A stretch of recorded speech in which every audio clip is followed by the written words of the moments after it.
Hello, everyone, and welcome back to the Contemporary World subject. This is still your professor, Mr. Krippe Anthony A. Ramos, and for this session, we will be talking about culture, media, and globalization. So, for our learning objectives, after this session, you are expected to first, you must be able to analyze how various media drive various forms of global integration. And second, you must be able to explain the dynamic between the local and global cultural production.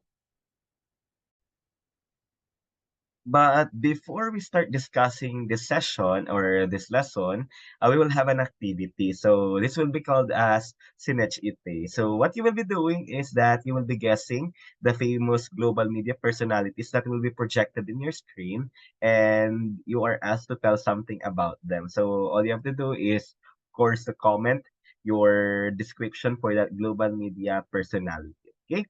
So we'll go ahead and start with Sinachite. So first, global media personality will be Sinachite. Who is this person? All right. So kindly comment your answer below and then give us something or tell us something about that person. Okay. All right. So second global media personality will be this. Again, Sinachite. Who is this global media personality? Kindly comment too, and then your answer, and then tell us something about her. All right, so we'll proceed now with the third global media personality. So, Sinach Ite. So, this will be the third one. Okay. All right, so next global media personality. Kindly comment your answers and tell us something about this person. There you go. Okay. All right. How about this global media personality? So I'll be asking for the name of the group, not the individuals. Okay? So Sinach Ite. All right. There you go. All right. How about this? There you go. So again, I'm looking for the name of the group, not the individual names. So you may comment your answers and you may tell us something about this group.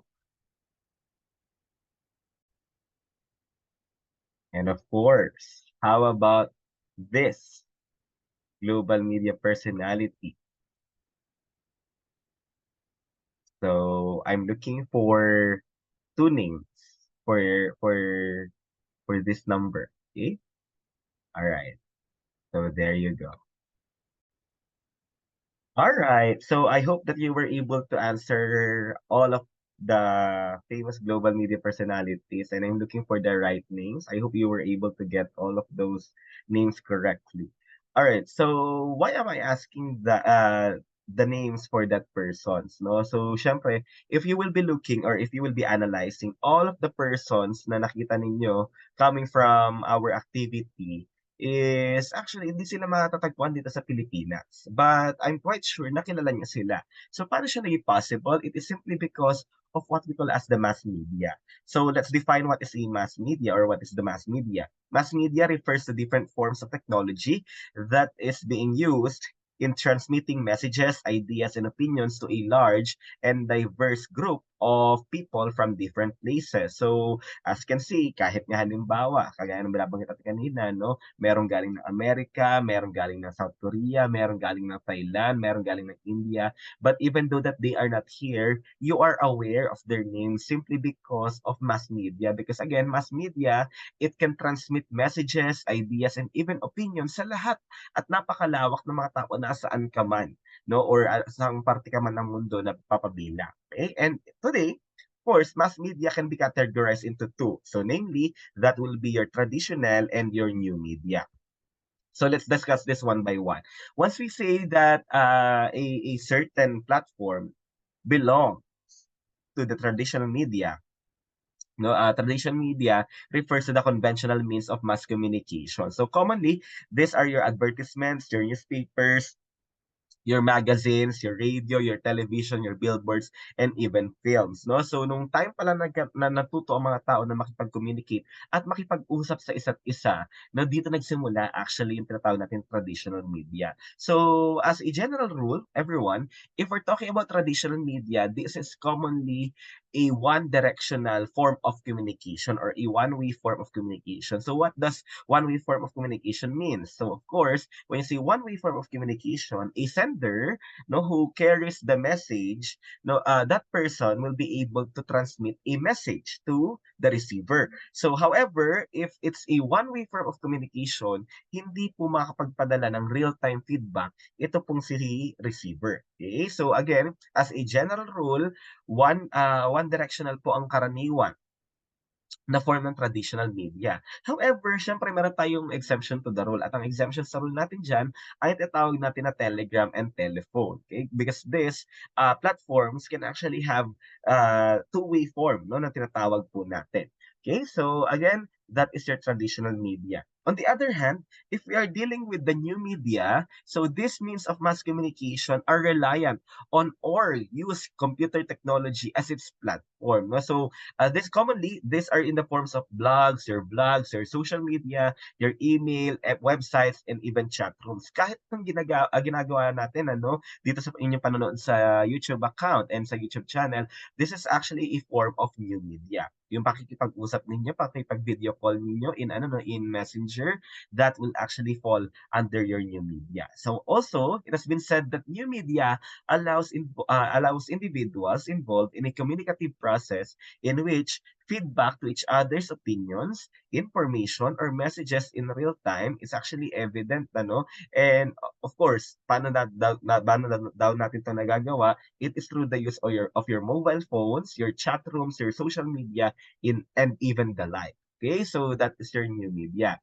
Now, it's also important to remember no na dahil nga meron na tayong umuusbong na iba't ibang mga mass media categories kagaya ng new media, hindi natin maiiwasan na magkaroon ng mga bagong concepts kagaya ng media culture.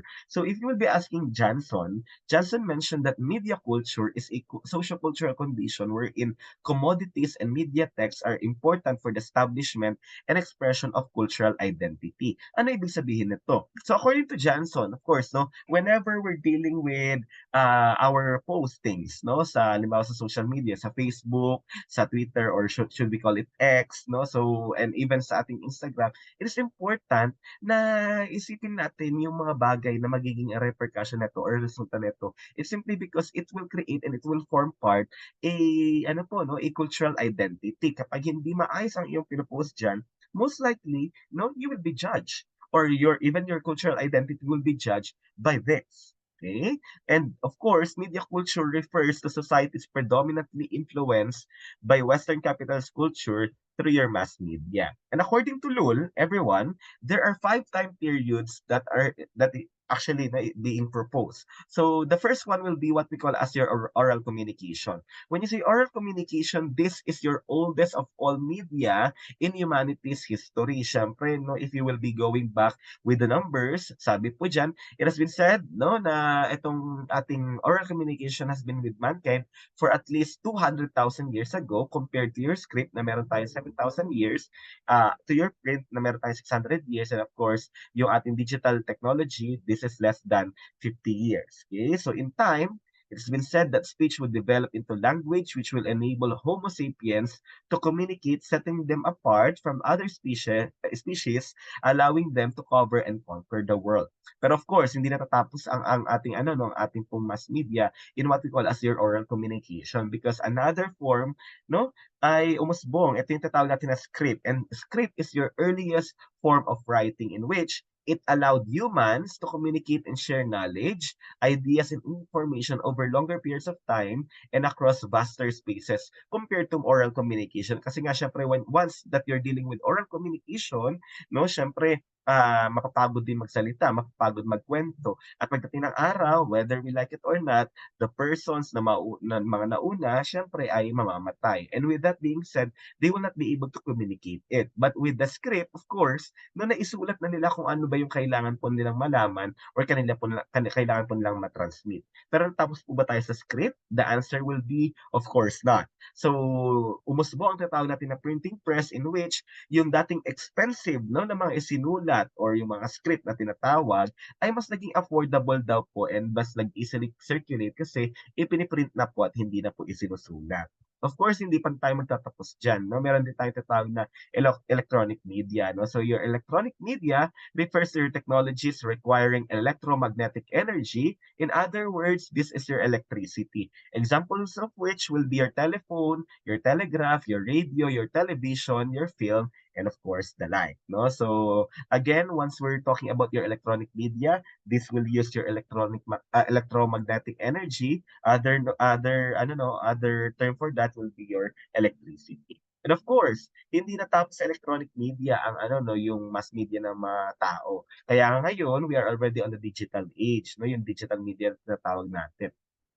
So na 'tong time period na 'to, of course 'no, it enables people to communicate in ways not facilitated by your traditional, mass media. And of course, ano po example nito? Your email, your real-time chat and video calls, your online trading, music streaming, online banking. No, itong mga bagay na ito, you will notice na hindi mo na kailangan pumunta sa isang lugar or hindi mo na kailangan pumunta sa isang bansa just to transact kasi it can actually bypass physical boundaries. Kaya nga 'di ba as of the moment kahit na nasa ibang bansa ang isang tao, hindi natin 'to alintana kasi automatically once you have your cellphones, once you have internet, you may be able to reach that person. Regardless kung nasaan siya, nasa Pilipinas man siya or nasa ibang bansa, definitely maaabot po nitong digital media. Okay? So, another concept that has been espoused by your media, yung tinatawag po natin na media globalization, in which yung ating mga multinational corporate, investments ay umuusbong at saka nag-e-expand. Lahat na halos ng mga negosyante, gustong-gusto nila 'no, na sakupin yung media natin simply because of course, no, once you control your media, you will be able to control your information. And once you control information, you will be powerful. No? That is your media globalization. Okay? And of course, we have what we call as your global integration, no? So dahil nga maraming mga multinational companies or MNCs, no, na tinatawag natin, ay siyempre say for example, no, yung mga companies just like McDonald's and of course your Jollibee, no, siyempre mapapansin ninyo na sa iba't ibang mga bansa, maaaring mag-differ sila ng standard, maaari sila mag-differ sa kanilang mga ginagawa. Pero hindi yun yung ninanais ng ating mga MNCs. Ano daw ang gusto nila? Of course, may standardized daw po yung kanilang produkto na kung ano yung makikita nila halimbawa sa McDonald's USA ay siya rin makikita sa McDonald's Philippines. Gano'n din, say for example, sa sa Jollibee sa Pilipinas, most likely kapag gusto nila magkaroon ng development in terms of their technology, dapat daw po ito ay nasa-centralize at makikita sa iba't iba daw pong parte ng mundo na kung saan present daw po ang kanila pong company. And that will actually be the end of our discussion about your culture, media, and globalization. I hope that everyone has a key takeaway about this lesson. And let me just grab the opportunity to thank you for attending our session.